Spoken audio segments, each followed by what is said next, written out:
This is TWIS. This Week in Science, episode number 748, recorded on Wednesday, November 20th, 2019. The Science Awakens. Hey everyone, I'm Dr. Kiki, and tonight we will fill your head with half a brain, a disco clam, and bees. But first, TWIS is supported by listeners like you. We thank you for your support. We really couldn't do it without you. Disclaimer. The following program contains unclassified information of both government-funded and academically executed science from around the world. Subjects often range in scale, scope, energy, and even time. One moment, we may find ourselves in the backyard of a spring garden observing bees. In the next, deep below a glacier, contemplating the movement of water. Then, without warning, we might find ourselves walking amongst extinct beasts, or walking on the moon, or walking the fine line between what we think we know and what we find when we actually look. Minds afraid of traveling need no ticket to take this ride, as they may never reach their destination. Irreversible increases in intelligence have been incredulously implied. And, as always, it starts with agreeing to open your ear holes to the audio brainwaves of This Week in Science, coming up next. I've got the kind of mind that can't get enough. I want to learn everything. I want to fill it all up with new discoveries that happen every day of the week. There's only one place to go to find the knowledge I seek. I want to know what's happening.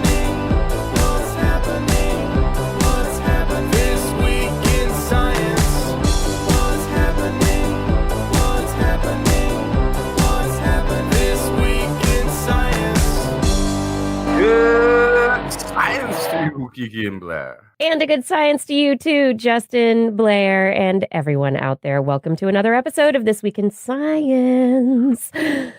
We're here. We got science for you. A lot of it too.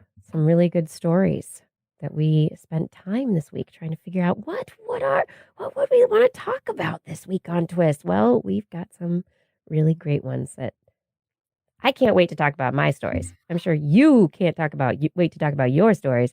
And you listening, want to be part of this conversation? Let's get started. I have stories about the Force, half brains, and broth. Broth. Yes. That's stupid. Is this Kiki's cooking corner? That's right. Kiki's Cooking Corner. Kiki. Got some secret science recipes for you coming up in the second half of the show. What do you have for us, Justin? I've got yeasty bees, intergalactic fireworks, galactic eyes, and why laughing gas is no laughing matter. Blair, what's in the animal corner? I too brought bees, but of the aquatic variety, let's say. Aquatic bees. Yes. I also brought Never heard of 'em. Just the discovered on TWIS. crazy groovy disco clams mentioned earlier. And then I have a couple of short stories about sick crows and bringing research papers into the 21st century. Fantastic. I like 21st century research papers. It's going to be so great. It's going to be so great. Are we ready to jump into the show? Oh, yeah, we're ready. And as we do, if you're not yet subscribed to This Week in Science, you can find us all places that podcasts are found. Look for This Week in Science. You can also find us on YouTube. Are you watching on YouTube right now? Hi. You can find us on Facebook. Are you watching on Facebook right now? Hi. Or you can find us at our website, TWIS.org. TWIS.org is also where you can find the 2020 TWIS Blair's Animal Corner calendar. Get yours now. That's right. Get your order in so that you can have an awesome science calendar for 2020. And now, let's talk about, where did I put that half of my brain? No, I am making light of a situation, but in reality, there have been many cases of people having to remove up to an entire hemisphere of their brain to treat very severe cases of epilepsy. And there have been cases where people have been born with only one half of a brain. And yet they go on to function at fairly equivalent levels to everybody else who's working with the whole brain. And the question has been for years, how are they doing this? How is it possible for someone who does not have an entire brain to understand speech, to be able to read and comprehend words, to be able to speak, to be able to have decent visual processing? How is somebody who only has half a brain, how do they do the things that we think take an entire brain? Well, nobody has really looked into it, at depth before. But now, reported in Cell Reports, a team has published a paper on their fMRI study looking at 6 adults who underwent hemispherectomies when they were kids. So as children, they had very severe epilepsy, and it led them, their families, to decide that the best course of action was to remove up to half of their brains. Oh my, how do you make that? That's such a, Yeah, your brain adjusts though, right? Like it finds a difficult way. call. Which then I can't help but wonder, like, what's the other half of my brain for? If we could be doing the same with less, why aren't we? Yeah, it makes you question a lot of the people with the full brain. Like, Yeah. So these researchers, there have been, EEG studies and other MRI studies of people with limited brain capacity and what's going on. But this particular study I thought was very interesting because what it looked at was functional networks within the brain. So they used previous data on which areas of the brain seem to be connected when certain activities are taking place, and specifically data on when the brain has its downtime and isn't doing anything, and it's just going through, it's just, when your computer's just going through its normal processes and you're not doing anything to it. That's what they did. They just had people hang out and they took these fMRI images to see how they were connected together, how they worked together. And what they found is that areas of the brain that are connected in people who have not had these hemispherectomies, who have whole brains, that those functional networks are still intact in the hemispherectomy brains, but that they're much, much stronger. So the brains, in effect, Blair, you're right, they are doing more with the same amount. They are connecting more strongly. Areas related to memory processing, visual processing, language processing, all the things, proprioceptive, sensory processing, all of these networks that are involved in cognitive processing so that you can exist and function on a daily basis, they just wired more strongly together. And this is the first time that this has really been shown, but it's a pretty interesting effect. There's definitely more to be delved into here as to how this occurs, why it occurs. And, like the question is, why do we have such a big brain if we can do so much with less? Yeah. So I think that's one of the most interesting questions that comes out of this. But it's a very limited number of individuals, 6 individuals, but I think it's a good first step in really understanding how people can go on to function with so much less brain material. And then I'm also very excited about the idea of brain plasticity, right? How much this means that our brains can change and modulate. I have kind of 2 thoughts here. My first was kind of what we already started talking about, but evolutionarily, yeah, why on earth would you have such a large brain that requires so much energy and all this kind of stuff if you didn't need it? Evolutionarily, wouldn't it be better for brains to start to get smaller again? But my other thought is if we can wire a whole brain the way that this half brain is wired, does that increase capacity of full-size brains? Well, Right. yeah. Right. Exactly. we use this to How make, much further can we go? Go, push the Dustin. boundaries of the full brain. Yeah. So first of all, I think you're absolutely right. I think evolutionarily, brains will become smaller for multiple different reasons. But this is it also partly like, I mean, this connections they're saying are stronger. Is it also is like, are things closer? And if you don't have to go cross brain to access things, if it's all on that one side of the brain, is it just less distance to travel? It's like sort of like being closer to, I don't know if it's still a thing, but you once upon a time you could be closer to an internet hub of some sort. So that if you had this residence closer to where the signal was coming from, your internet was stronger than somebody who lived, even several blocks further away from it. Is it just that they're having to make all the connections on one side, and therefore it's closer, and that there's less brain latency? Possibly. Yeah.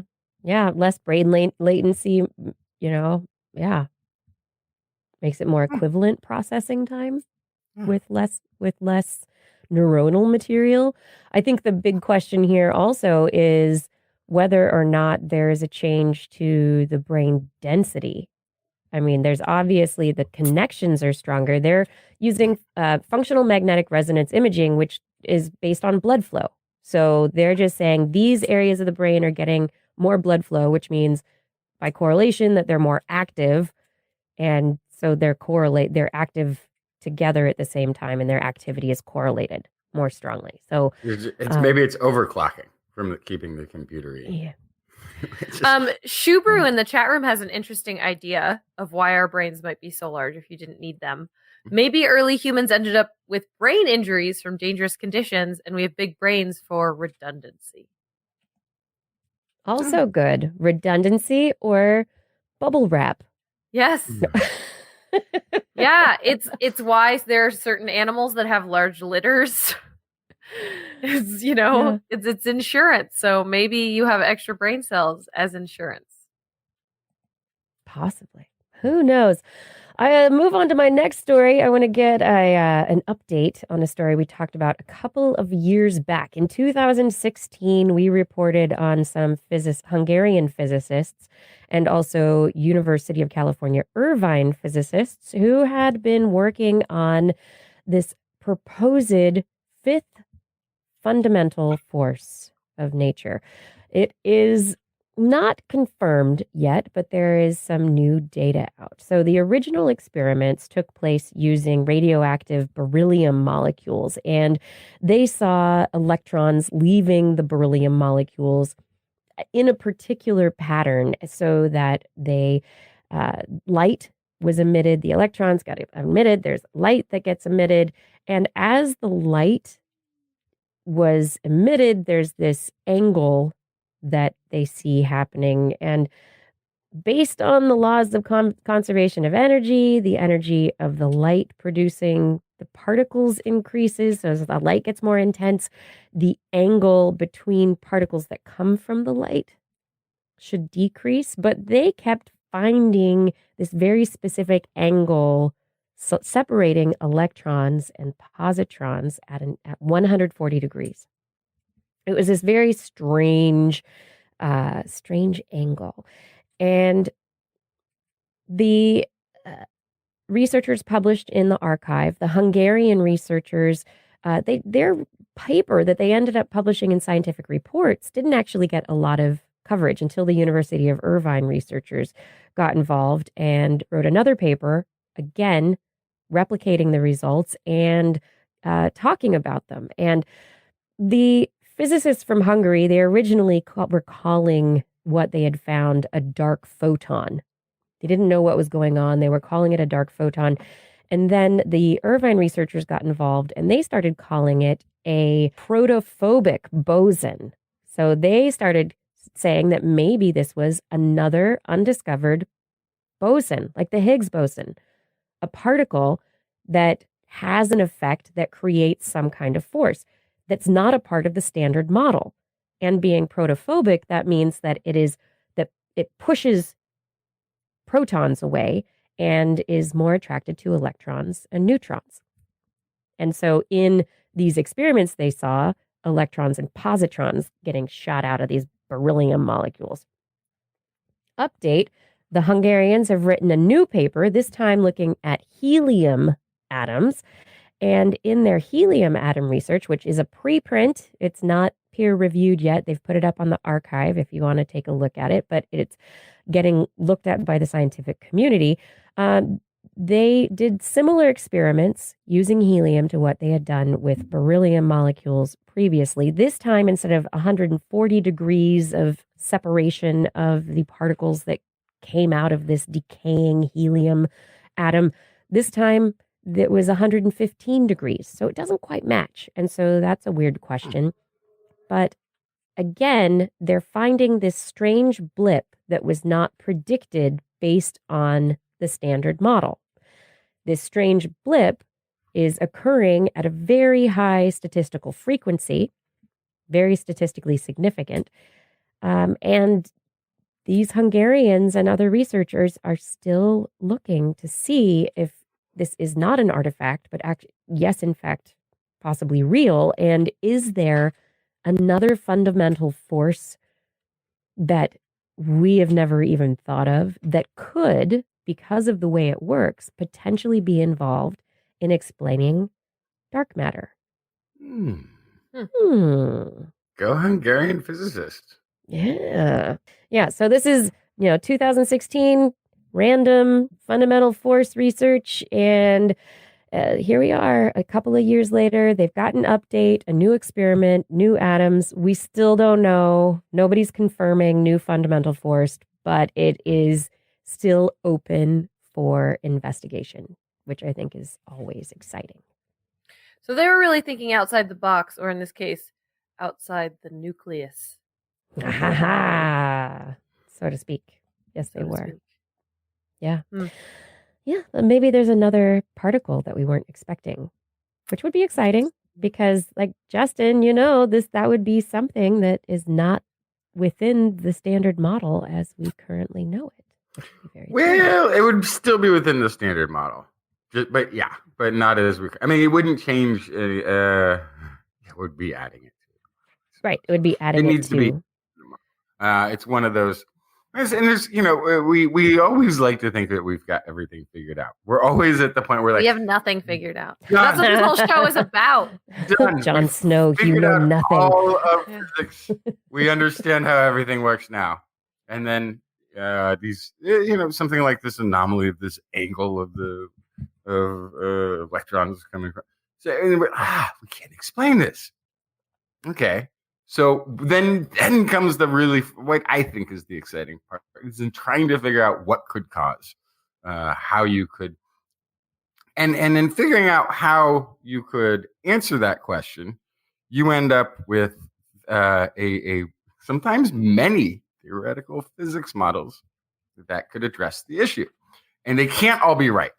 You have brilliant people coming up with answers to solve, but they can't all be right. Nope. And so then it's a matter of figuring out the experiment that can decipher the differences between those theoretical models and find the one that can stand on its own with that beyond theory.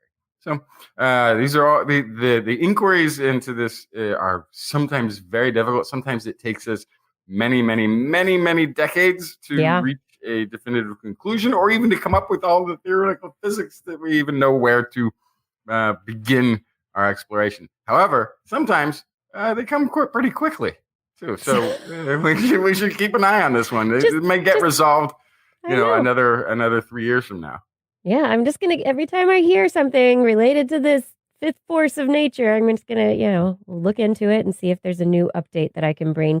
Oh, and speaking of random things that people have found by digging places, researchers excavating ancient graves in South America at the Salango archaeological site in western Ecuador. This site dates back to approximately 100 BC. People of the local Guangala culture that's where they did their burials. There are many burial mounds there. Sarah Juengst at the University of North Carolina at Charlotte, and her colleagues they dug up the burial mounds and found bodies, and 2 of them were babies whose heads had been encased in the skulls of other children. I'm sorry. what? This Yes. is the grossest Russian doll you've ever heard of? Is that what this is? Oh, God. It's not a Russian nesting doll. It's a South American burial child.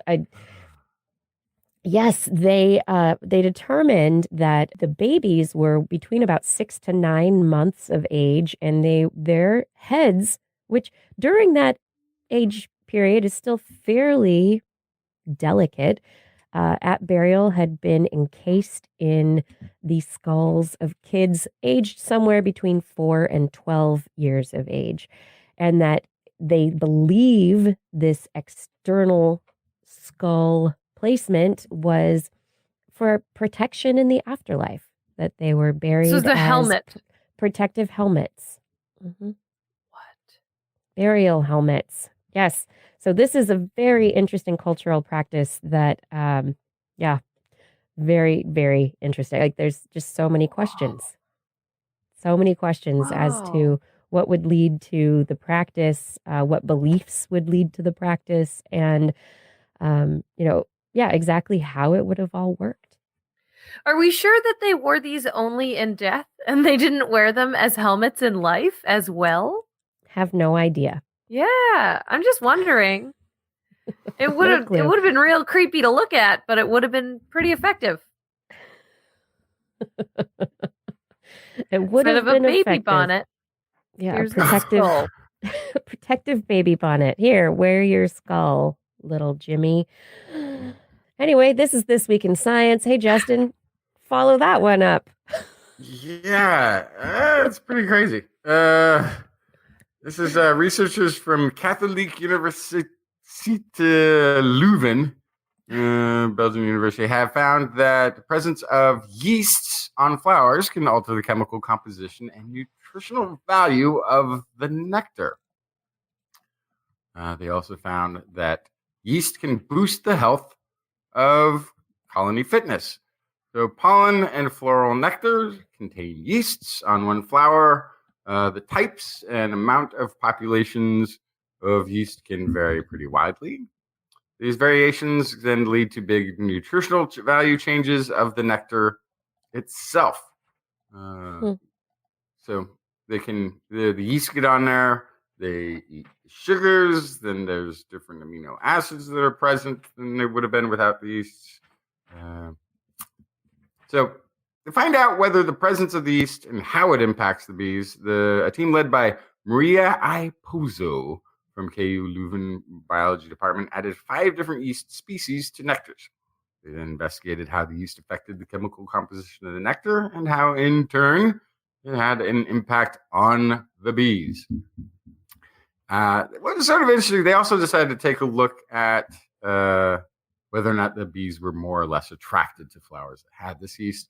And they also looked at the development of the colonies post-consumption of yeasty flowers. They looked at things like the bee's size, weight, mortality rate, weight loss during hibernation, mating success, and resistance to infections. They did a pretty comprehensive long-term study in terms of how long you can study a bee. In addition to all of this was the attractiveness factor, which they actually was sort of interesting. They assumed, kind of hypothesized, that the bees would be less attracted to flowers that had a lot of yeast.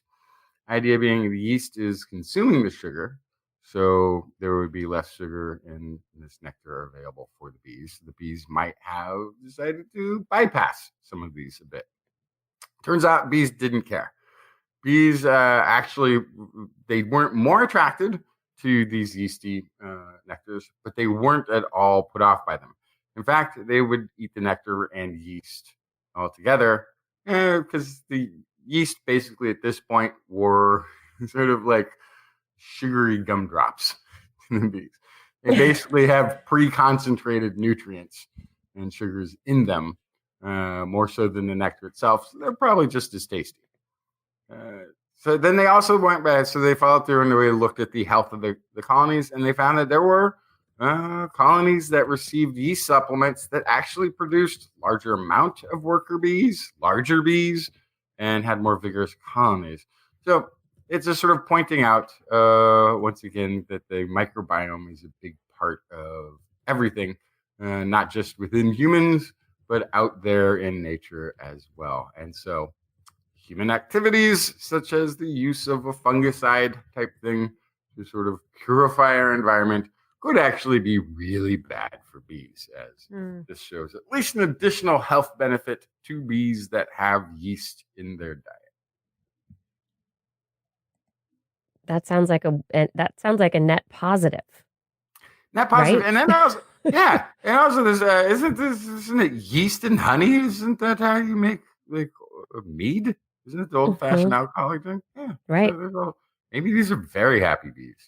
Well, and yeast has, inherent sugar content. It also has protein in it. So there's some interesting benefits there. But yeast is also part of our microbiome, right? So there's something there too where it could just be part of a healthy hive could have yeast culture in it.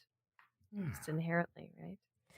Yeah, this is a really, and this, like you said, goes into potentially how the fungicides are affecting bee colonies.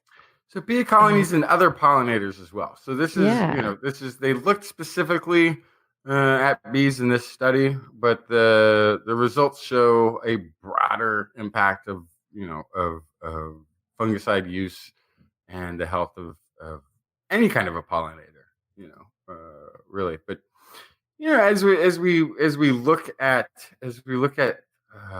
bee colony collapse, Yep, exactly. understand the significance, the multi-billions of dollars of benefit to food production that the bees allow us to have for free.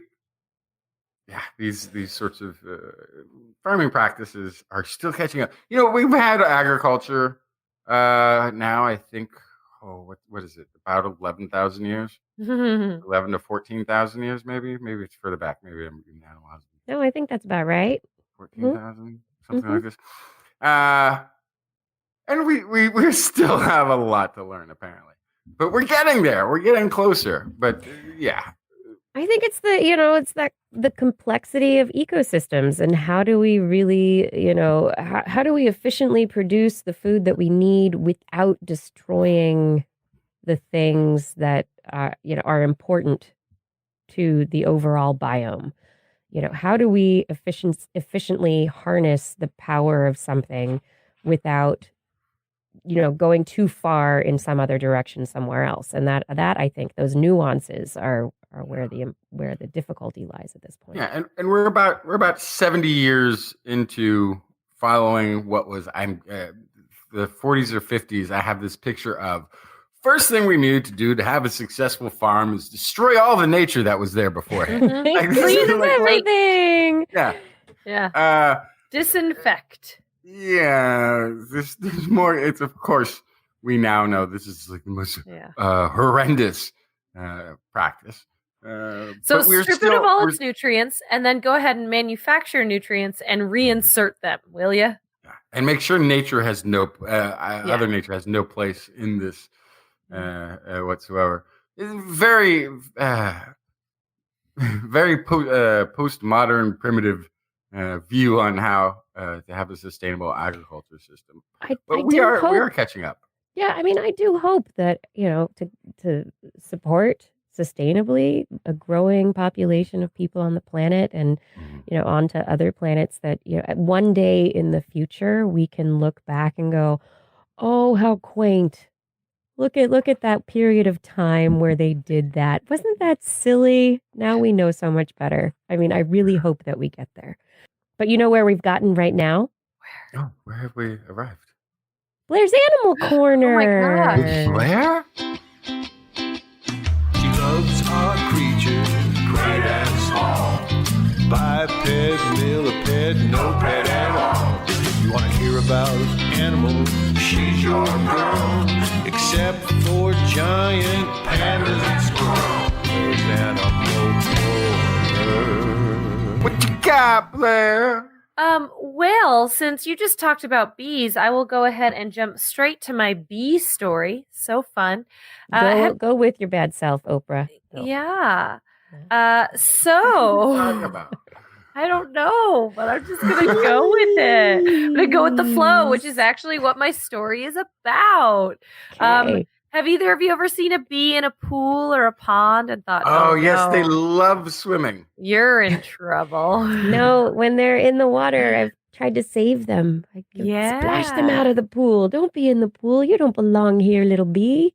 Well, You racist. we have new breaking news on what's going on with those bees stuck in water. This was actually discovered by Chris Rowe. Wait. Just Yes. stop. You mean they're not drowning? Not necessarily.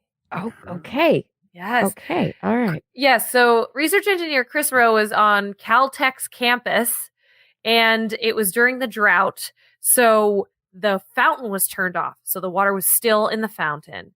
And he stopped by this fountain around noon. So the sun was overhead, and there was it was casting a shadow of a bee in the pool, presumably drowning. And the shadow of the bee was being cast onto the floor of this fountain. What he saw was something very interesting. He saw waves being churned by the flailing bee's efforts on the pool in a very particular pattern. As this bee struggled to make its way to the edge of that pool, he noticed the shadows showed the amplitude of waves generated by the bee's wings. Leave it to a research engineer to notice these things, and you're just looking at a bee in a fountain. And that interference pattern created by the waves from each individual wing as they crashed into each other made him go, aha! So then they captured 33 bees from the wild, placed water in a pan in a lab, allowed the water to get completely still, and then dropped the bees in one at a time. And as each bee flapped around in the water, supposedly flailing and drowning, filtered light was aiming directly down onto them, created shadows on the bottom, and they could actually chart what was happening there. After a few minutes, they were carefully scooped out, so none of them drowned.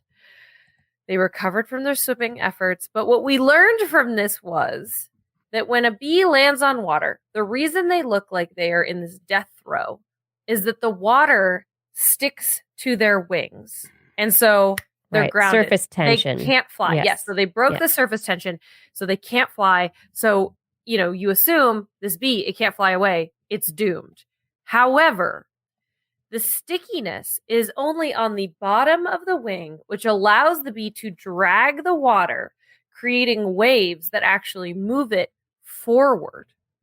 The wave pattern is symmetrical from left to right, and it's a strong, large amplitude wave with an interference pattern generated in the water at the rear of the bee, which means it's pushing them forward.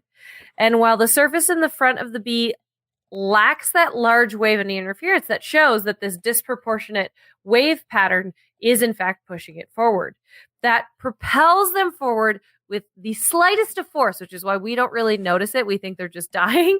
It's about 20 millionths of a Newton is the force. So for reference, That's an very apple in your hand is about 1 Newton. Ha ha ha. That's where it all comes from, right? It's from gravity. So yes, so 20 millionths of a Newton. It's very, very little force. So they are basically creating a wave that they're riding forward.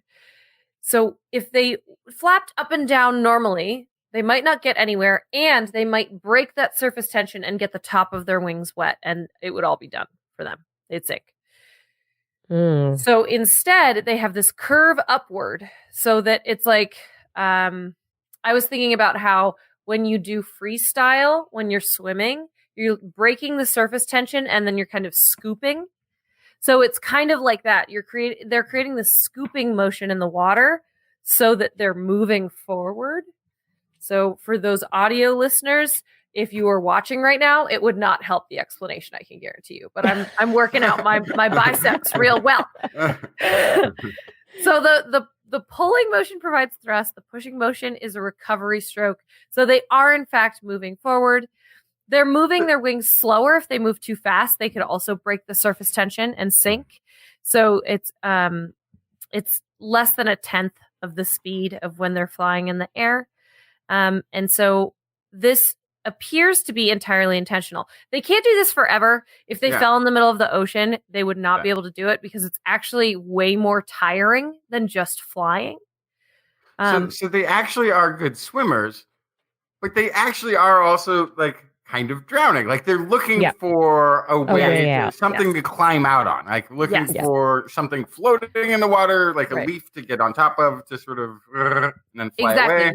Yeah. So again, because they can't fly once they hit that water, they're stuck there. Mm-hmm. They're trying to find an edge so they can walk out, basically. So they're trying to find an edge so that they can grab on or walk out of the water so that they can then kind of shake off and fly.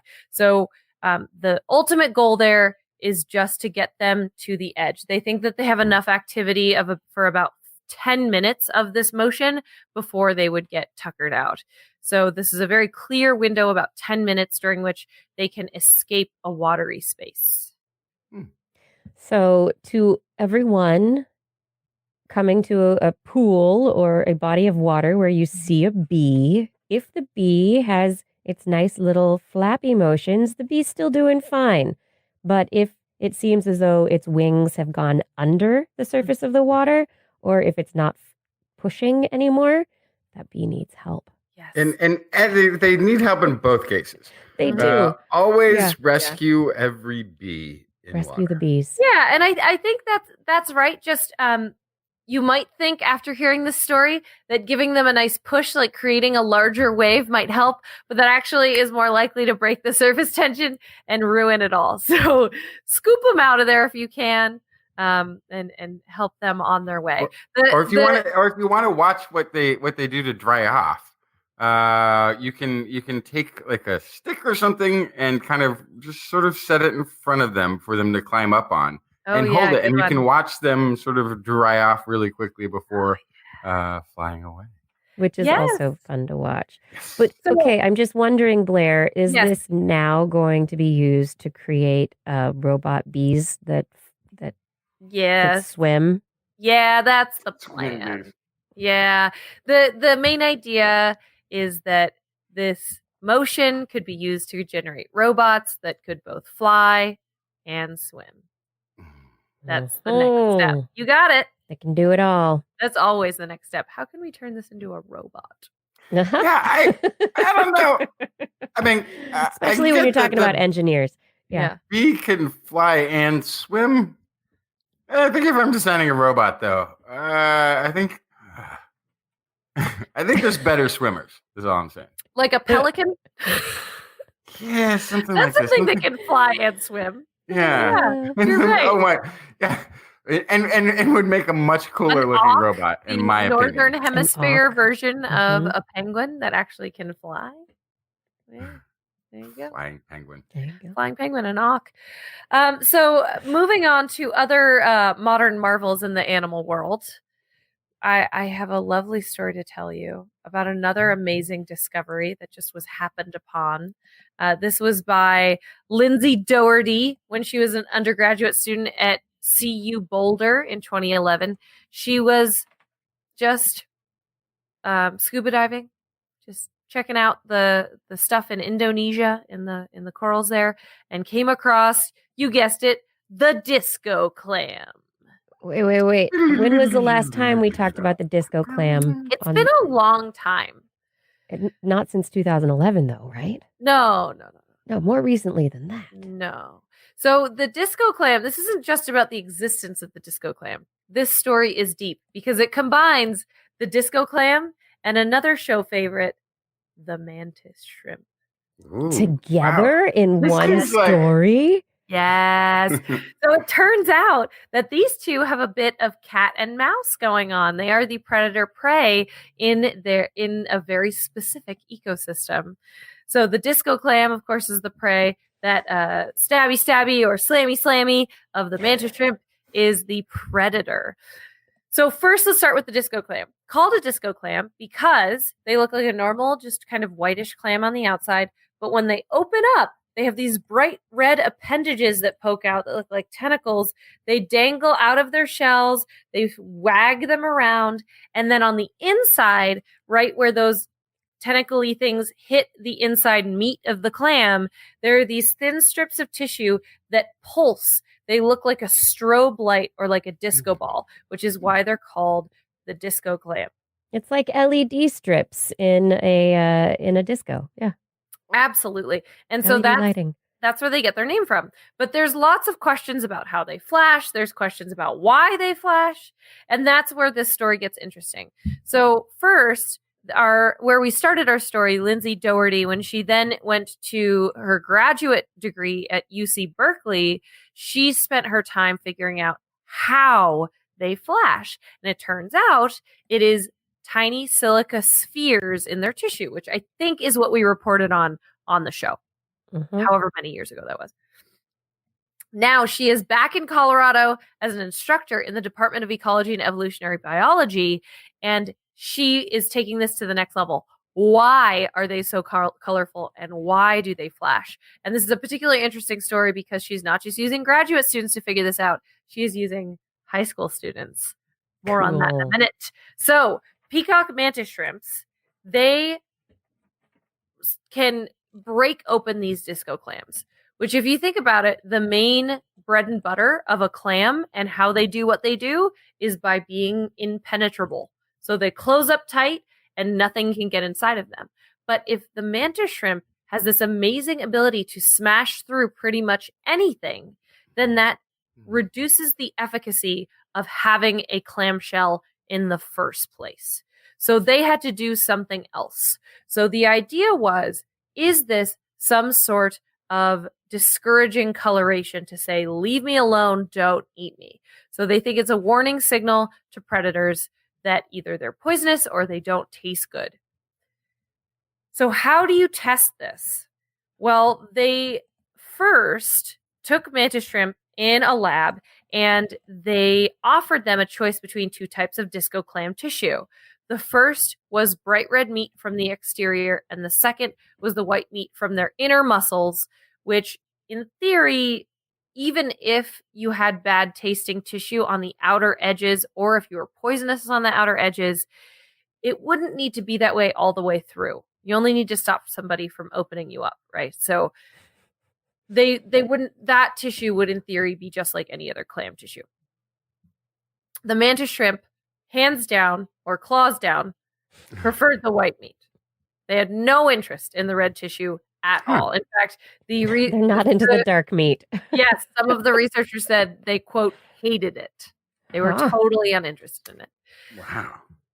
So then, this is where gets really interesting. The group offered the mantis shrimp white meat that was dyed red, but they ate it.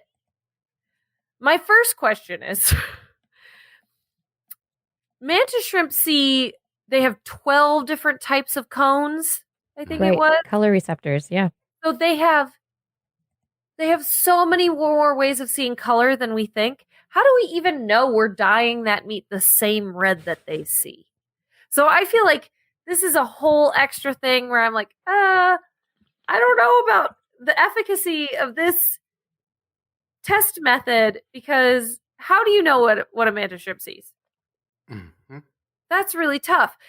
However, the theory is that it has something to do with taste and it's not just color. So what kinds of food taste gross to a mantis shrimp? And this is where they brought in high school students. They actually brought in high school students to spend their semester trying out different flavor combinations, feeding things to mantis shrimp. And so they took supermarket shrimp meat. They would dip them in sriracha or vinegar or anything you can imagine, just to see what the mantis shrimp liked or didn't like. And then if they found that the mantis shrimp thought something was, quote, yucky, they'd mix it with meat dyed red to see if over time they would become wary of that hue regardless of taste. So this is trying to see if coloration Plays the effect. is, if they can learn, if that is a learned association. So I think this does maybe solve that problem that I brought up, which is how do we know we're doing the right red? So this is just saying, okay, we'll pick a red. We don't know how they see it, but we will pick a red and we will create it as a bad link. And then if they start to recognize that red as bad, then we know that something about the color of the disco clam is warning them to stay away because they don't taste good. The color rate, yeah. I mean, if that is their main predator, if the mantis shrimp is the main one that's after them, this kind of coloration could totally have evolved over time to be a warning signal. Yeah. So this video, I love this video because it shows exactly what I was talking about before, that if a mantis shrimp can penetrate a clamshell, there's no reason to clamp down. So the disco clam does the exact opposite of what you would think you would do in the sight of a predator. They open up and stick out their tentacles and start strobing. So clearly that is a warning signal. That's some sort of flashy signal to say, hey, stay the heck away from me. I don't taste good. And also, I wonder if that adds protection to the shell, though, from a thing that's got a smashy bit. If you're just lying still, versus when it hits and the clamshell is still open, it might have some motion that can absorb some of that impact. A couple of ways but it seems very specific then to the mantis shrimp. Like that might not work on everything. Like other things, like, oh, you're open, I'll just go in and eat. Right. I like the red stuff. Yeah, I don't know. That's probably why they still have a clamshell, is so then if the mantis shrimp leaves, then they can shut her down. They need to. But I think Justin's right about that too. I mean, if your shell is damaged, then that is going to make you vulnerable to all sorts of attacks from other animals or even from infection. So it becomes, it's kind of like the honest signaling that takes place in deer species or in rams or other animals that could potentially get in a fight and end up injured. They don't want to go there. Yeah, that's true. And I also wonder, it doesn't necessarily need to be taste that's bad about this red tissue. It could be something that upsets the mantis shrimp's tummies. It could even be poisonous. Have we tested for poison? I don't know. There's other things it could be. Not just I don't like how it tastes. Yeah. Well, they could just be allergic. I'm allergic to that part. I'm allergic to disco clam. I'm allergic to the red part of a disco clam. Very much. I want to know more about this exciting relationship between mantis shrimp and disco clams. I mean, seriously, the peacock mantis shrimp and the disco clam. I mean, match made in heaven. It is. It does sound like one of those weird mashup movies. Frankenstein meets Sasquatch. Yes, exactly. Disco clam meets peacock mantis shrimp. Yes, and it sounds like this is a really rich vein. There's high school students working with the University of Colorado to study this, and I think they're only at the tip of the iceberg here. Mantis shrimp, they have so much to teach us. It turns out so do disco clams. I love them both. We all love them both. The Wolfman meets the Loch Ness Monster. A love story. Meanwhile, in Justin's head, it's Lob Story. Oh. All right. We're going to take a break. It is time for us to say a few words about some other things. And when we come back, we'll have more science for you. And also our favorite segment, What Has Science Done for You Lately? We'll be back with more This Week in Science in just a moment. Stay tuned.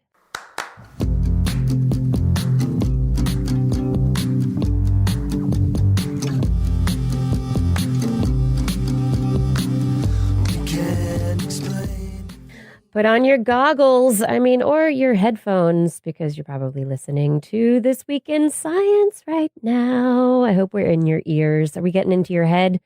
Worming our way into your brain with the science. If you love what we bring to you every week, please consider supporting what we do. An easy way you can do that right now is buy a calendar. That's right. It is time for the TWIS Blair's Animal Corner 2020 calendar. And if you go to twis.org, you will find a link to be able to purchase your own calendar for 2020. It's got sciencey dates, wonderful original artwork from Blair, and it tells you when TWIS is going to be on Wednesday nights at 8 p.m. Pacific time throughout the year. That's right. It's well planned out. We've done our best to tell you what you need to know for the upcoming year. We hope that you will get yourself a calendar, get a friend a calendar, maybe buy a few for the holidays. The holidays are coming up. Makes a great gift. That's right. This calendar is pretty special, and we hope that you will get yours now. Go to twis.org to get your calendar.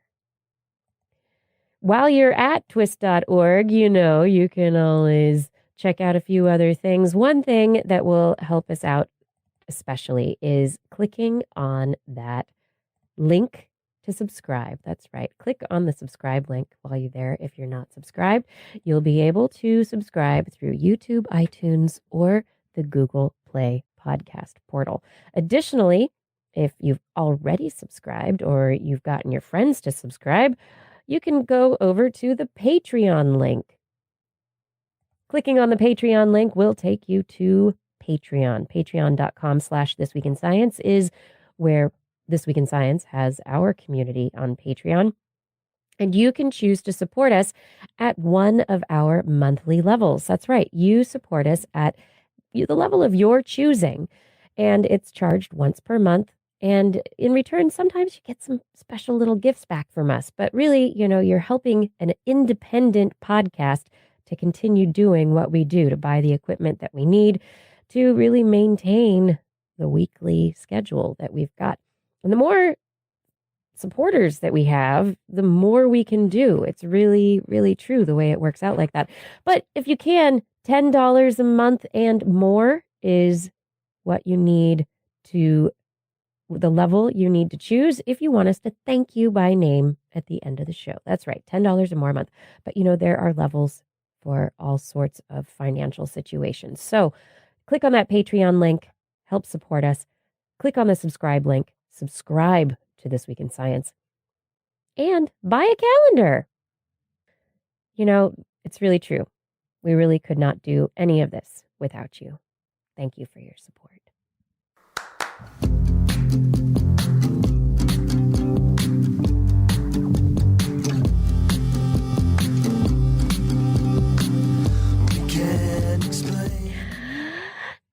And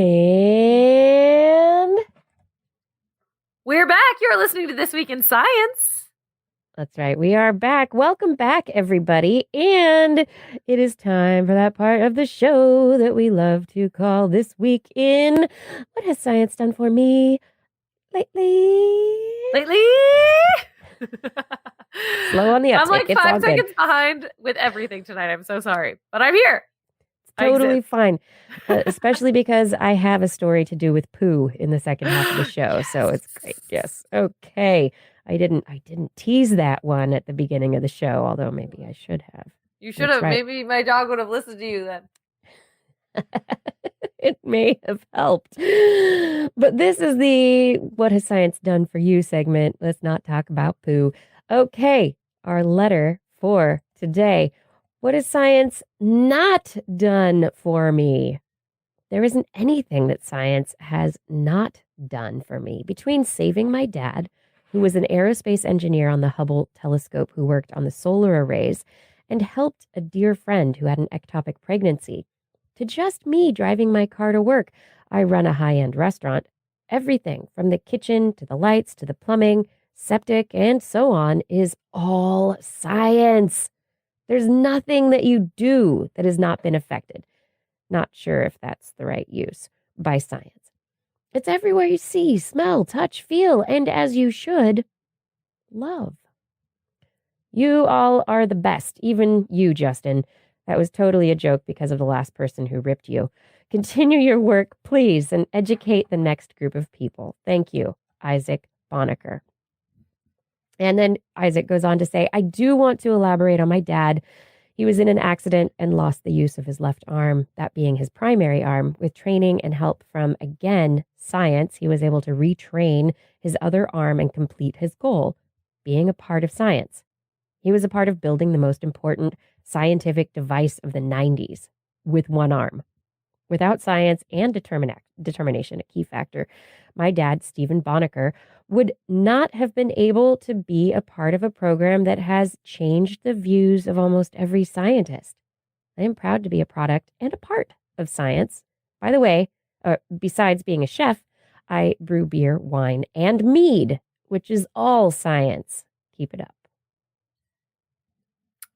Thanks, Isaac. Also, a taster of your beer would not be unappreciated. We'd like to taste the science as well, you know. We do. This love is what this tasting science. This is like, what is this? Somebody please buy us beer show? No, it's not even that. I love that idea of people brewing at home, and I don't know, it sounds fun.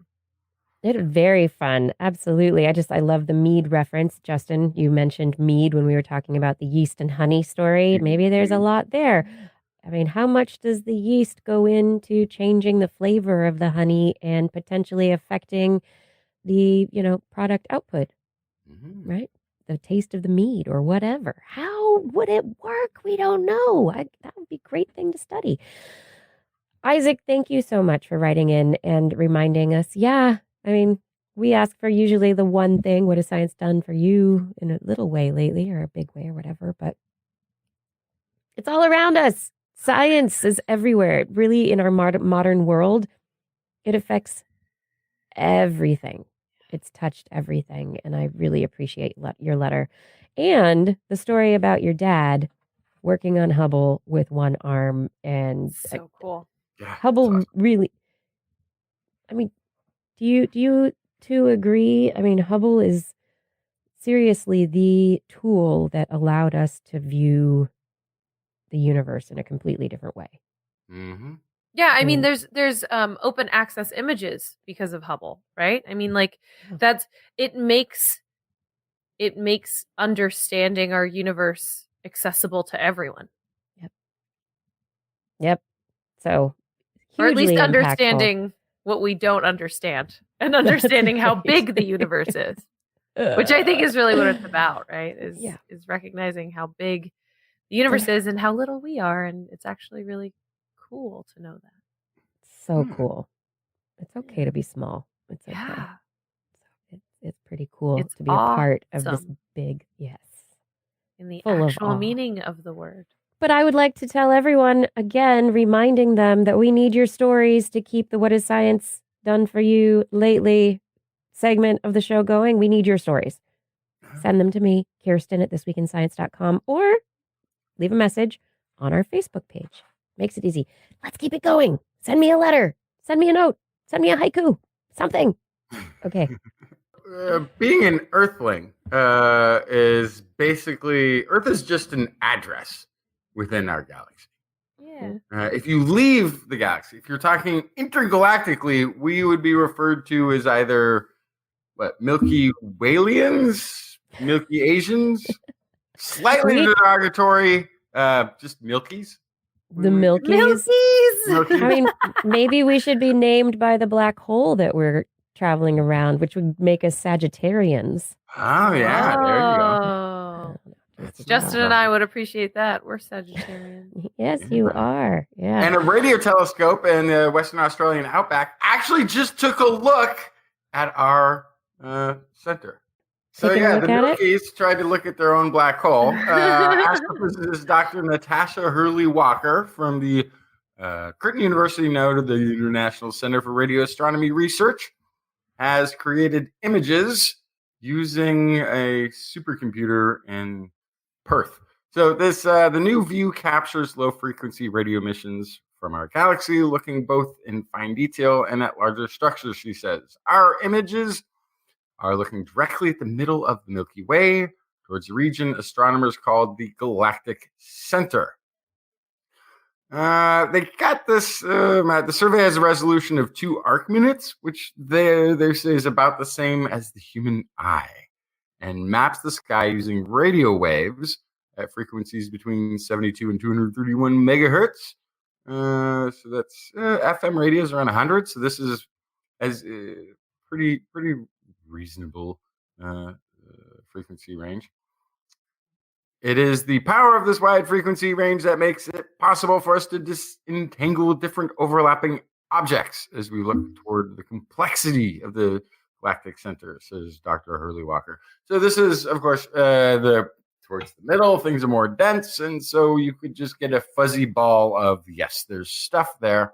But this method they are using, they're being able to distinguish different objects towards that center instead of it having just a glowy core there. And what they're finding is pretty interesting. Using the images, one of the things they discovered were the remnants of 27 massive stars that supernovaed at the end. And so you have these sort of fossil relics back there and towards the center. Sort of interesting too is they also found the remains of a star that died less than 9,000 years ago, which they think could have been visible from Earth 9,000 years ago. And they're reaching out to the indigenous community, the Aborigines, who have in their storytellings, in their traditions, make mention of observations of supernova quite often. So they're actually looking for a correlation to see if this was captured by a verbal tradition that has gone on for more than 9,000 years, much longer. I would imagine it would be captured in verbal tradition. I mean, yeah, Aboriginal culture goes back 50,000, 60,000, and Native American culture here in the United States goes back, what, 13, 14,000? Oh, much longer. Yeah. Double it. Well, pretty much double it. Yeah. We don't know that. Yeah, pretty much. Do we? Yeah, there's sites in South America that are established with agricultural sites and everything that are more than 14,000 now. That number, that 13,000 number was the pushback from the 7,000 number, which was the pushback from the 6,000 number, which is we're beyond Clovis now. Clovis is 13,000. Amazing. We're much further back. But then I might as well jump ahead into the next story because it is sort of related. 4.5 billion years ago, something brilliant happened in a galaxy far, far away. About 4.5 billion light years away, actually.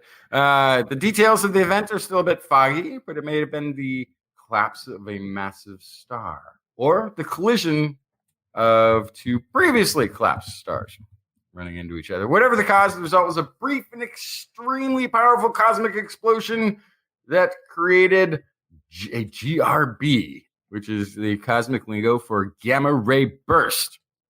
Well, truly amazing. Gamma ray bursts happen every day. They're about 360 or so a year.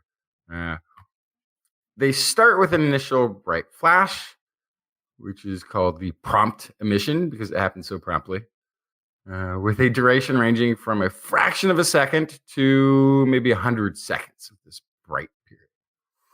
The prompt emission is then accompanied by the afterglow, a less brighter but longer lasting emission over a broad range of wavelengths that then fades with time. This is what we see from these distant supernovae. Catching one in action is tricky because they happen so quickly, and what we are usually looking at and what we're usually talking about in terms of supernova events is the afterglow itself. What scientists needed was to capture a GRB in real time, and so they turned to magic. Yes, scientists used magic. The telescopes in Spain, aka Major Atmospheric Gamma Imaging Cherenkov telescopes, Cherenkov radiation observations, and this event, this supernova or this GRB event happened in January of this year. It was first discovered by 2 space satellites that were relaying information about the event within 22 seconds of its being observed. Its coordinates in the sky were then distributed down to astronomers worldwide, which magic was set to automatically direct itself towards, which it did within 50 seconds after the beginning of the GRB event. So this gamma burst happens. It's detected within 50 seconds. This telescope is looking at it, and the photons detected by magic were the highest energy we have ever seen from one of these events. In fact, it is the most powerful GRB signal, gamma ray burst signal we have gotten to date. Clearly distinct. They're saying is clearly distinct from the physical processes that are known to be responsible for the emissions that we've been seeing in the afterglow, which was thought to be a sort of vortexing or spiraling through magnetic to get to those energies, which are, I'm calling them lower energies, but they're lower than this. They're still gamma ray bursts. They're still very high energy. The analysis resulting from the data, the first tens of seconds revealed emissions of photons in the reaching the tera electron volt energies. So that is a trillion times more energetic than visible light. And it was the emissions of the TeV photons from the burst was 100 times more intense than the brightest known source of tera electron volt energies, which come from the Crab Nebula. So most powerful, and what it does also is it hints that the way in which these had to be created aren't based on what we've known to date or what we've suspected today. This is Lara Nava, scientist associated with the Magic Collaboration, says, from our study, the most likely origin of the TeV emission is the so-called inverse Compton process, where a population of photons are significantly kicked up in energy by colliding with high energy electrons. This is, I was just looking up how strong a tera electron volt actually is. And it's like, this is so much energy. This is trillions of times stronger, than a photon. This is so much energy. But when you think the CERN has a website, the Large Hadron Machine Outreach website, and they say that 1 tera electron volt is about the energy of motion of a flying mosquito. So we need to harness the power of mosquitoes. Yes. Yeah, apparently, according to science, they're the most powerful energy source in the universe. It's very powerful compared to how much energy would be just in a normal photon or And when we're talking about a normal photon, that comes from a nuclear fusion in a giant star. Yes. That's really normal light. The energy that allows our cells to be activated so that we can see a flash of light, a spark of light. That's 1 photon, right? That amount of energy that can activate our ganglia in our eyes. But yeah, a mosquito's worth is coming from outer space, and we've detected it. Well, it's like a lot of mosquitoes. It's like a mosquito swarm. Mosquitoes that can travel 4.5 billion light years. Light years. Those are mosquitoes you don't want to mess with. This is going to be the most amazing space cartoon. It's like a swarm of space mosquitoes traveling billions of miles. Yeah. This is exciting. High energy. Let's find out what are these gamma ray bursts going to tell us, though? So they're going to tell us a little bit about some of the processes that are involved in supernova. Yeah. And I guess part of it too is this is either supernova or potentially it's 2 previous supernovas that are then colliding together, neutron stars. So collapsed versus supernova. Sorry, collapsed stars. So anyway, it's going to tell us more about those processes because we haven't really observed this level of energy coming from one of these events before because we keep getting there too late.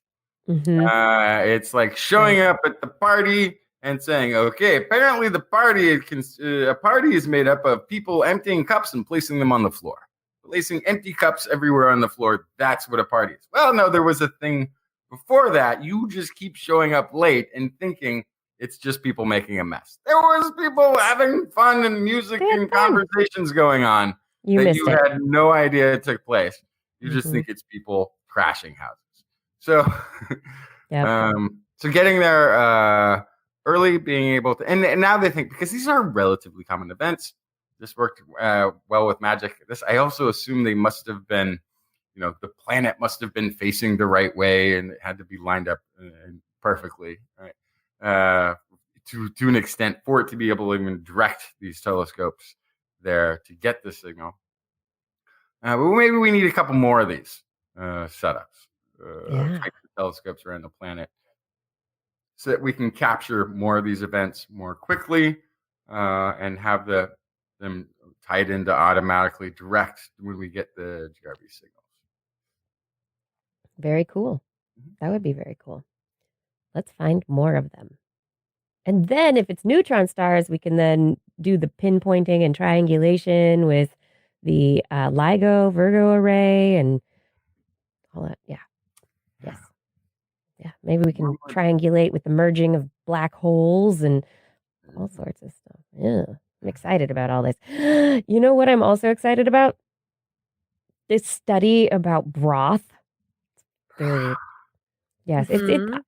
It's not actually like a super thrilling study, but I love the methodology, what it means, and also how it involved children. So this is published in BMJ Journal's Archives of Disease in Childhood, and researchers wanted to study the possible anti-malarial properties of homemade broth.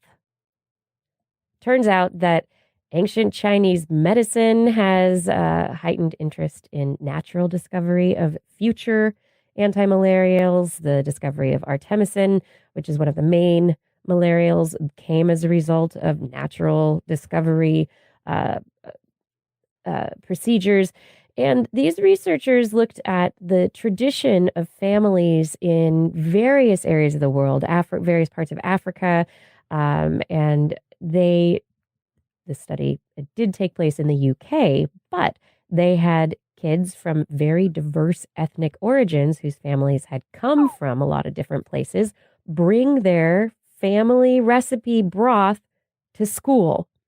And these broths, extracts were taken from them, and then they used these extracts to try and see how they affected various stages of the Plasmodium falciparum, which is the parasite that gets into the mosquitoes and causes malaria.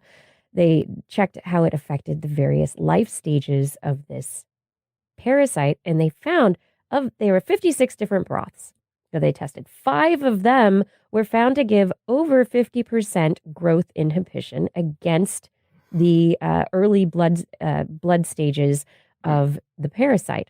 2 of them had comparable inhibition to what is seen with dihydroartemisinin. So it's comparable to the currently used drug of treatment. So does that mean most of the children survived the exposure to malaria? They didn't give the kids malaria. Oh, okay. Okay. No, okay. I was nervous this whole time that this was extract culture, in vitro cultures, not actually giving kids malaria. Gotcha. They were just seeing in dishes how the broth extract affected the parasite. They didn't give it to the kids. Oh my goodness. 4 other broths had over 50% effect on transmission blocking activity. It prevented male parasite sexual stage development. So it reduced the probability of males going on to become sexual and to propagate. They also found that after they unblinded everything, so this was a double-blind study, they didn't know whose broths came from where until they unblinded, and then they found that 2 of them came from siblings who were from different classes who had brought in the same soup, and so they kind of proved their assay. Handy. Yeah. Yeah, That's really proved handy. their assay. Anyway, this study they demonstrated not only this really interesting impact of traditional nutrition on what we know to be infectious disease. So these are family recipes from areas that malaria is prevalent. And it's interesting to see that some of these soups that it's like, oh, you're sick, drink some soup. It'll make you better. That in some cases it may actually make people better. That some of the recipes get something right. Well, and the other, wouldn't it be a natural selection of recipes? Sure, but not because like, Sure. It's only the family recipe that actually has an effect on malaria is the one that ends up being most prevalent in that society, just because people who were because that's who survives. eating toast, had been given toast when they got sick, all died. I mean, it was a small number though, 5 out of 56. So it's it's interesting that there's such a small percentage out of all the different broths. The other aspect, though, is that they involved the school kids. The authors on this paper, the first authors, are the children of Eden Primary School. So the kids who brought the broths were involved in the scientific process, the scientific discovery, and this paper is their work. That's our second study tonight that has people participating in the research who are under 18, the youths. The youths. I love it. Yeah. Yeah, it's education, and they're educated on the scientific process, and then they're part of the publication process. It's not all of it, which is very exciting. Let's see. I guess you did your stories, Justin, so I'll just run on to mine. And of course, if you're sick, well, I'm not going to say those words, but there's another study that I need to talk about, toilets. Let's talk about toilets. Yeah. Who likes cleaning toilets? No one. I like clean toilets. Wait, nobody likes a clean clean toilet? What are you guys talking? How do you not like a clean toilet? I like a clean toilet. Who doesn't like clean toilets? I do not enjoy cleaning toilets, but we I don't do like this. cleaning them. Yeah, they're kind of gross. I mean, sometimes there's leftovers in the toilet, and why does it stick? Well, I guess poo is a little bit sticky, and that checks out. And to get rid of it, you either have to have a brushy, sticky thing, or the original flush has to use a lot of water to drive everything down into the sewer, the septic system. And so there's the potential for saving a lot of water if the poo were not to be stuck to the toilet. Is this going to be a Teflon toilet story? It's non-stick toilets, the thing of the future. It's not Teflon, but it is a different material. There is a new synthetic material that researchers have just published about their development of this material in Nature Sustainability, and they have published about their compound they are calling LESS, L-E-S-S, for liquid entrenched smooth surface. This is a sprayable, non-fouling coating that increases slipperiness. And what they found for a standard toilet using 1.6 gallons to flush, every 1 milliliter of this coating could save about 1,000 liters of water. But so wouldn't you have to adjust the way toilets flush as well then? Because you're saying that you need less water. So it would be a two-pronged approach. Yes, absolutely. Okay. This would be a two-pronged approach to saving the water. First, it would be coating the insides of the toilets with less, and then it would be reducing the amount of water that goes into them. And so it would be, they imagine this being used by utilities, by companies that where they have large numbers of toilets and corporations and buildings where there are people managing these systems, and they can be monitored and managed. I'm just going to say, though, that this study, they went to some great lengths to prove that they had created a worthy compound. My Initially, question is, what species was the poop from? human. Anonymous. They really did it. They really anonymous did it. donors. Yes. So they have a spray. They tested spray saline solution versus a spray lubricant like Teflon, or silane, and then their less coating, which they have created. The initial tests were done with an artificial poo. They made synthetic poo. I'm sure they did. They did. They made it to be approximately the stickiness and of feces, of human feces. And then they tested it on their different surfaces to see which worked best. They found that their less worked best. They also tried it in toilets and actually checked to see how it worked in toilets. And then they moved from synthetic poo to anonymous donored feces, real poo. And they went to great lengths to prove that they can reduce the amount of water that we use when we flush our toilets. So I know I'm always usually the hopeful person who's like, this is great. I can't wait for this all to work. This is something where I am kind of a pessimist because we have had two-flush technology for literally like 40 years, and we're not really using it. And that cuts water consumption in like less than half just by doing that. And we can't even do that. We can't even install a second handle on our toilets. Are we really going to install brand new toilets that are coated in this thing that do a you would have to reapply the coating every so often. Apparently it should only they think it'll only last through about 50 urinations or maybe 500 defecations. Okay, so now I have two more questions. Yes, this is where my questions go. This is a huge cost then. This is something you're asking people to remember to buy and also then to spend money on. And also, what if you run out of that and then you're still flushing with less water? Then that's a whole problem. My whole other question is, that means this stuff is getting flushed. Yes. Which means, what is it going to do to our water column? Where's it going?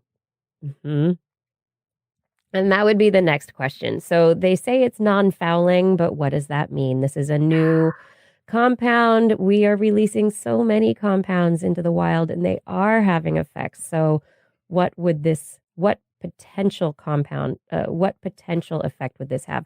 Is it that it is breaking down into, and the reason that it's not sticking around is that over time it just breaks down and it's going into little tiny components that really are fine in the environment? Or is it that it's just little pieces of it are ending up in the environment that could cause problems? I think that is the interesting question at hand.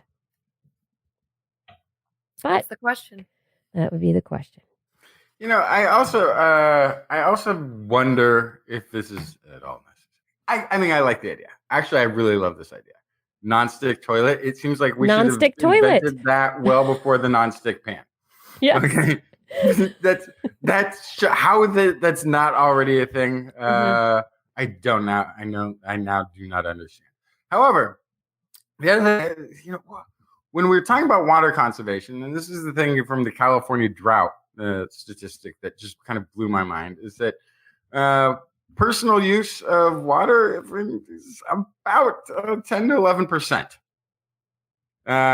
For all of the 40 million people in the state of California, the other 89% is for industrial use and commercial use. So the real place where this might be of some sort of a benefit probably is outside of the toilet. Right? It's there is probably a manufacturing process of some sort that would utilize this to a much greater efficiency in terms of water conservation than home toilets. But then you're talking about in this particular, if it's a spray on and the compound going down, that means it's much greater usage and contribution to the water column than a home toilet would as well. So, Yeah, what did you say? lots of- 50 urinations? That's not very many. It's not Well, very many. Yeah, because that's how you clean a toilet. You just be on it. You don't have to scrub. You just hit. If there's a sticky spot, you just hit it like 3 times, and it'll I just got some real insight into your cleaning technique. Also, I'm going to say This there are is the certain members Bachelor of the population cleaning. who have more aim than others. Well, yeah. I mean, this is if you're a guy living alone. This is what you do. No guy living. Okay, guys living alone clean toilets maybe once a year. Yeah, Maybe. that sounds about right. Maybe. Yeah. Yeah. Oh, geez. Well, I mean, they say the numbers at the end of their paper here, they say that we have shown that the less coating is capable of reducing adhesion up to about 90% for soft viscoelastic solids and requires only 10% of the cleaning water required for an untreated control surface. 10%. But then to Justin's That's point, significant. how much water is used in the factories that make this product that you buy at the store?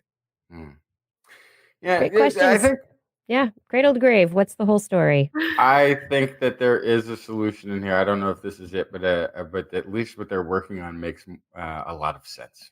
Non-stick toilets. How come? But I think it needs to be the material the toilet is made of. I think that's the kind of the mistake here is to have it be a spray that you just add onto a toilet. Right. Can you put it in the paint that goes on the ceramic coating, the coating of the ceramic? Is there something that you can do? Yeah. Yeah, or look at how the molecular structure is and see if you can just make the porcelain that way. Mhm. Yeah. Oh, Well, that's yeah. an Well, I interesting don't point. think Yeah. maybe I'm giving an unsolicited plug, but it's like the copper ceramic chef pan Mhm. toilet. Like this is like, Yeah. don't we have this technology That's what I already? was wondering too. Yeah, like you were joking saying Teflon toilet. Like that sounds No. more. That sounds insanely practical. That sounds better. Yeah. And you're not heating it up. You're not heating it And up. you're not You might- eating it. Exactly. Yeah. Too many great. So you might be avoiding some of the follow-up. I feel like this is like $1 billion idea that like somebody should have come up with a really long time ago. That's right. You heard it here. We're going to see it on Shark Tank next week. Non-stick toilets. Oh my goodness, this story. Yeah, love this story. Okay, there's a new dinosaur bird thing. Yay! Oh yeah, I heard another precursor of the flight of some sort. Yes, another precursor. It's super cute. Its name is Fukuipteryx prima. Nice. Yes, Fukuipteryx prima is found in Japan, and it has, as so happens, archaeologists were just digging in a little place, and they're like, "What are these bones? Oh, it looks like a bird. Oh, look at this! It is an organism. It's a bird-like predecessor to birds. It has a similar bone structure at the tail end where the flight tail feathers would have attached. It also has claws on its wings, which was similar to Archaeopteryx, which probably predated Fukuipteryx. And so it's somewhere in there between Archaeopteryx and modern birds. It's got a tail nub, just like birds of today. It looks kind of like a shoebill sparrow. Yeah. How Got big were cute- they? The rendering makes it look like huge. I don't know why. Something about the picture itself, I imagine it being huge, but I know it was probably not. It's pigeon-sized. Great. That's the size of a bird. That's a good sized bird. Pigeon-sized. Yeah. Also, my last story for the night, astronomers have taken the Cassini data, pictures that were taken when Cassini went to Saturn and flew by Titan. They have stitched together all of the images of Titan and created the very first surface map for Titan. And this is very exciting because it's given them insight into exactly what the surface is made up of. So whether it's made up of, how much of it is made up of lakes, which there are lakes on Titan, just they're filled with methane, liquid methane instead of water. There are craters, dunes. Some areas are hummocky, labyrinthine. They also have flat plains. How much of these various areas are in existence on the surface of Titan, which may be one of our targets. It is one of our targets for future exploration. We're sending a mission there in the 2030s. Nothing going there anytime sooner, but in the meantime, they have this map to be able to delve into the features of the surface. Maybe they'll be able to find a really good landing place. Blair, what do you got? I have a story about crows. Okay. It's more of just a confusing result that I'm throwing out there. A new study found that crows living in large social groups are healthier than crows that have fewer social interactions.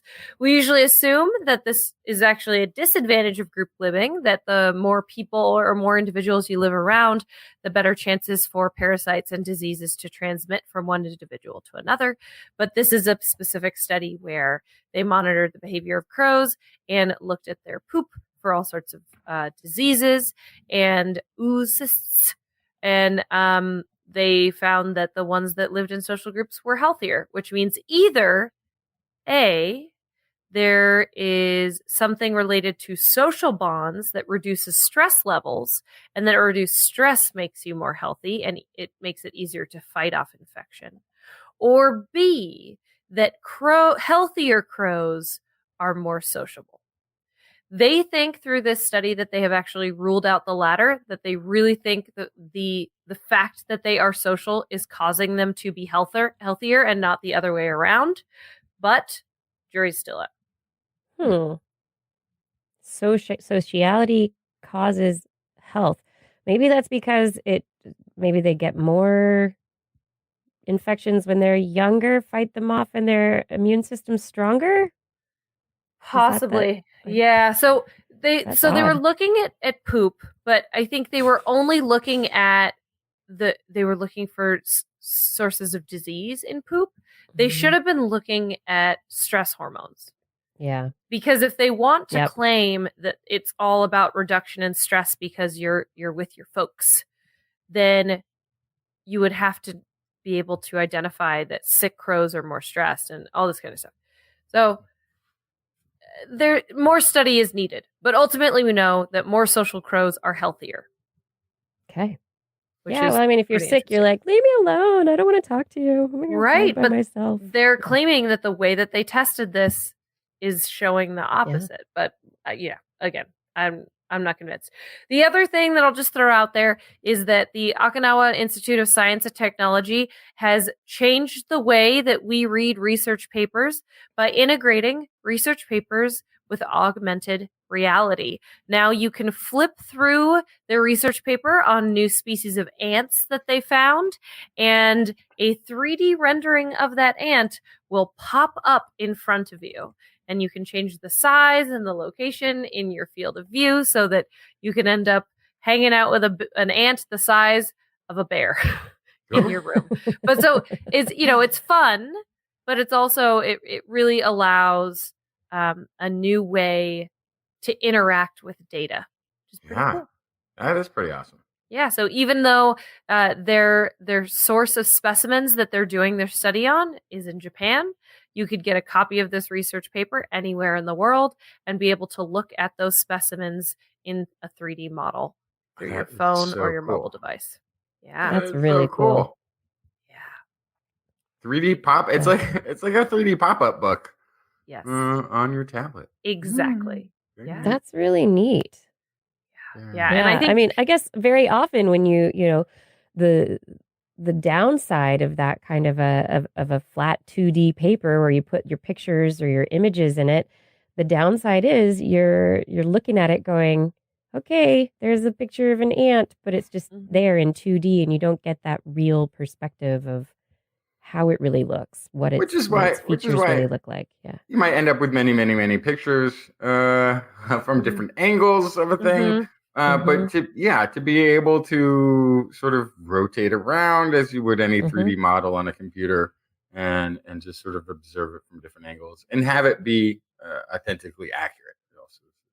Yeah, and of course the educator in me can't help but think how much more I might have enjoyed textbooks if I had been able to use augmented reality to see things in more than 2 dimensions as I was learning.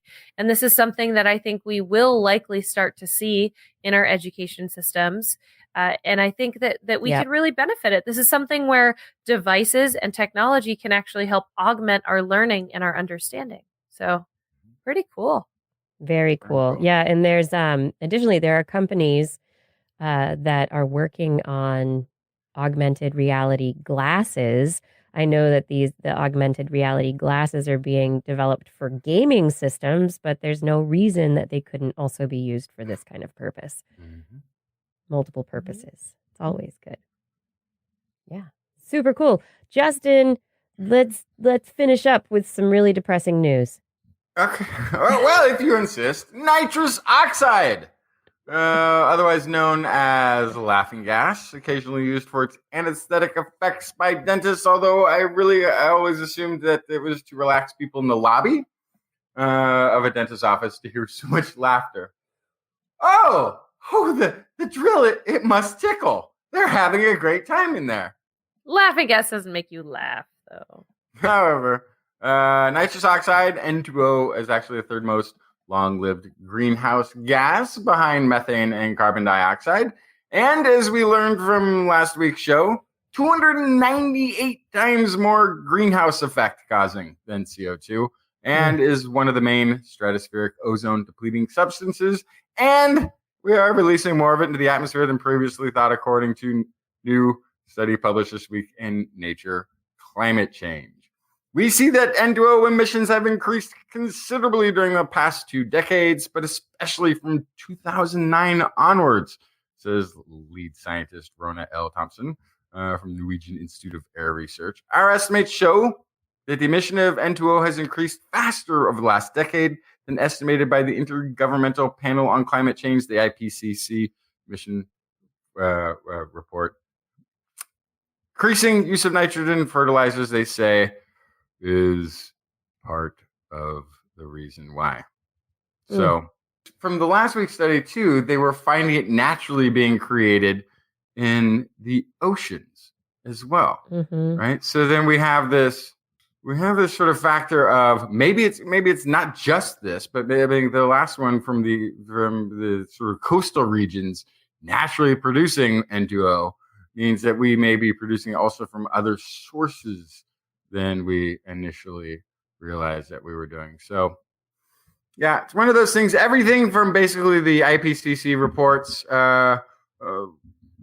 look to be the IPCC report, as it was originally published, is now the most optimistic potential outcome of this, as everything that we have had since has only added to the layers of direness. Every comprehensive study thereafter has been finding more contributing factors or more exceedings of limits that were placed on the IPCC report from where we originally started. So this is not good news. However, it is not good news, but it will help inform future decisions. And if we didn't know about it, we couldn't fix it. Right. Yes. Yeah. But it's not good news. And to that point, really quick, just at the end of the show, there are going to be arguments about it's too late to do anything that are probably going to be adopted by the same groups that were saying there's nothing to worry about. Right? Yeah. It's then going to be too late to do anything about. The other one is going to be, I think, just as sort of freezing of the actions that we need to take, which is people are going to be giving lists of shameful things that you are doing in your small, like you don't have a nonstick toilet yet. Well, then you are causing no. It's not a you problem, it's an us problem. Personal individual actions that you take to reduce your carbon footprint are good in intention setting. Yes. Paying attention through your intentions. Those are positive, good ways to be in the world. They're not the solution. The things that we need to do are basic energy production, basic grid infrastructure. These are large scale issues that we're going to change our agricultural practices. They're government, commercial, production, industrial, and it's not so much user end as you will be being told and shamed into believing. So it's not. Yes, so it's not user end on specific one-off decisions made.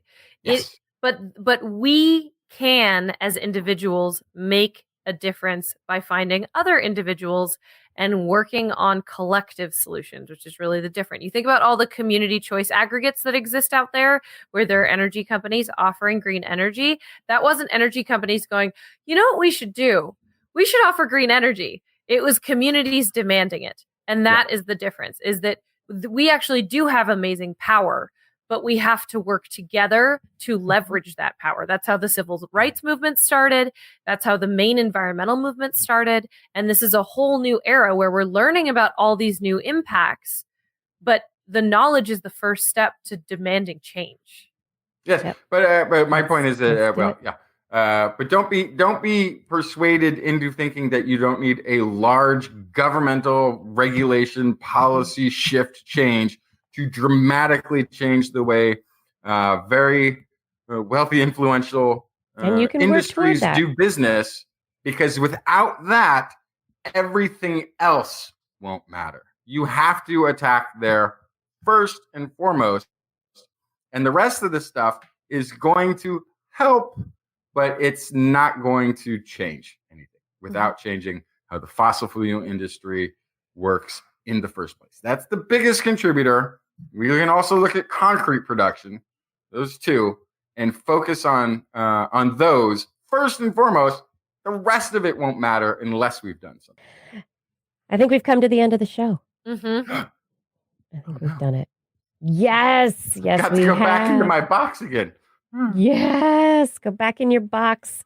No, we're going to enjoy another week of science. But first, I would love to say thank you to everyone for listening. Thank you to people who help us out. Thank you to Gord McLeod for helping our chat room run. Thank you to Fada for helping with show notes and social media, making all that happen. It's just amazing that you do that. Identity 4, thank you for recording the show so that we can do the podcast. Really appreciate that. And thank you to our Patreon sponsors. Thank you, Paul Disney, Ed Dyer, Andrew Swanson, Craig Landon, Andy Groh, Ed Stu Pollock, Philip Shane, Ken Hayes, Harrison Prather, Charlene Henry, Joshua Fury, Steve DeBell, Alex Wilson, Tony Steele, Richard Porter, Mark Masaros, Jack, Matthew Litwin, Jason Roberts, Bill K, Bob Calder, Eric Knapp, Richard, Brian Condren, Dave Neighbor, Taylor P.S., I know that name. Josiah Zahner, that's another one. Howard Tan, Donald Mundis, Sarah Forfar, Dan K, Matt Bass, Darwin Hannon, Patrick Pecoraro, Ben Bignell, Gene Tellier, John Gridley, Corinne Benton, Adam LaJoy, Sarah Chavis, Rodney Lewis, Tiffany Boyd, John Bertram, Mountain Sloth, Seth Agradney, Stephen Alberon, John Ratnaswamy, Dave Friedel, Daryl Myshak, Paul Ronovich, Sue Doster, Dave Wilkinson, Noodles, Kevin Reardon, Ashish Pants, Ulysses Adkins, Artyom, Paul, John McKee, Jason Olds, Brian Carrington, Christopher Dreyer, Lisa Suzuki, Jim Trapeau, Greg Riley, Sean Lamb, Steve Leisman, Kurt Larson, Rudy Garcia, Marjorie, Gary S., Robert Craig Briggs, Brendan Minish, Christopher Rappin, Flying Out, Aaron Luthen, Matt Sutter, Mark Hessenflow, Kevin Parachan, Byron Lee, and E.O. Thank you for your support on Patreon. Thank you. If you are interested in supporting us on Patreon, you can find information by clicking the Patreon link at twist.org or going to patreon.com/thisweekinscience. On next week's show, we'll be back. Oh, it's Twist giving season. That's for sure. Time for some science gratitude. Once again, we'll be broadcasting live online at 8 p.m. Pacific time. You can join us, twist.org/live. You can join the chat room there. You can also find us on YouTube, where there's another chat room. Or you can watch on Facebook, but twist.org is a great place to find us. Yeah, you can also just Google This Week in Science and find podcasts all over the place.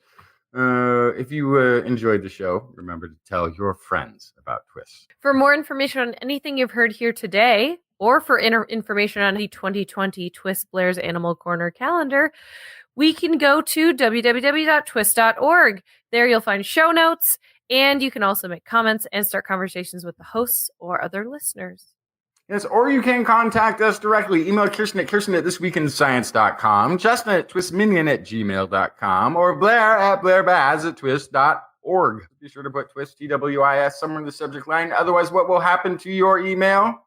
Your email will be spam filtered. Oblivion! You can also hit us up on the Twitter, where we are at Twist Science, at Dr. Kiki, at Jacksonfly, and at Blair's Menagerie. We'll love your feedback. If there's a topic you'd like us to cover or address, a suggestion for an interview, a haiku that comes to you tonight, please let us know. We'll be back here next week, and we hope you'll join us again for more great science news. And if you've learned anything from the show, remember, It's all in your head. This Week in Science. This Week in Science. This Week in Science. This Week in Science, it's the end of the world. So I'm setting up shop, got my banner unfurled. It says the scientist is in, I'm gonna sell my advice. Show them how to stop the robots with a simple device. I'll reverse global warming with a wave of my hand. And all it'll cost you is a couple of grand. 'Cause this week's science is coming your way. So everybody listen to what I say. I use the scientific method for all that it's worth, and I'll broadcast my opinion all over the earth. 'Cause it's This Week in Science. This Week in Science. This Week in Science. Science. Science. This Week in Science. This Week in Science. This Week in Science. Science. Science. Science. I've got one disclaimer, and it shouldn't be news, that what I say may not represent your views, but I've done the calculations and I've got a plan.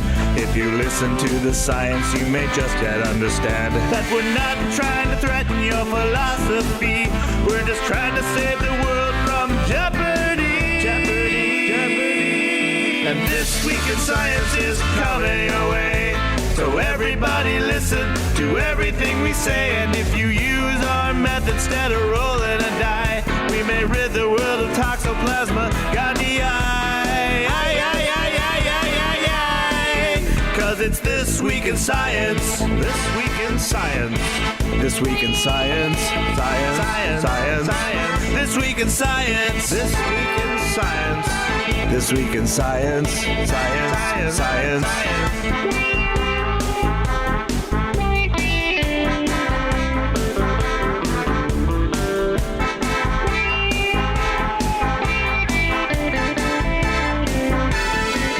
Got a laundry list of items I want to address, from stopping global hunger to dredging Loch Ness.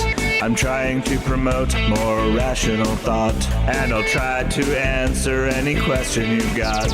But how can I ever see the changes I seek when I can only set up shop 1 hour a week? This Week in Science is coming your way. You better just listen to what we say, and if you've learned anything from the words that we've said, then please just remember it's all in your head. 'Cause it's This Week in Science. This Week in Science. This Week in Science. Science. Science. Science. Science. This Week in Science. This Week in Science. This Week in Science. Science. Science. Science. Science. This Week in Science. This Week in Science. This Week in Science. This Week in Science. This Week in Science. This Week in Science. This Week in Science. This Week in Science.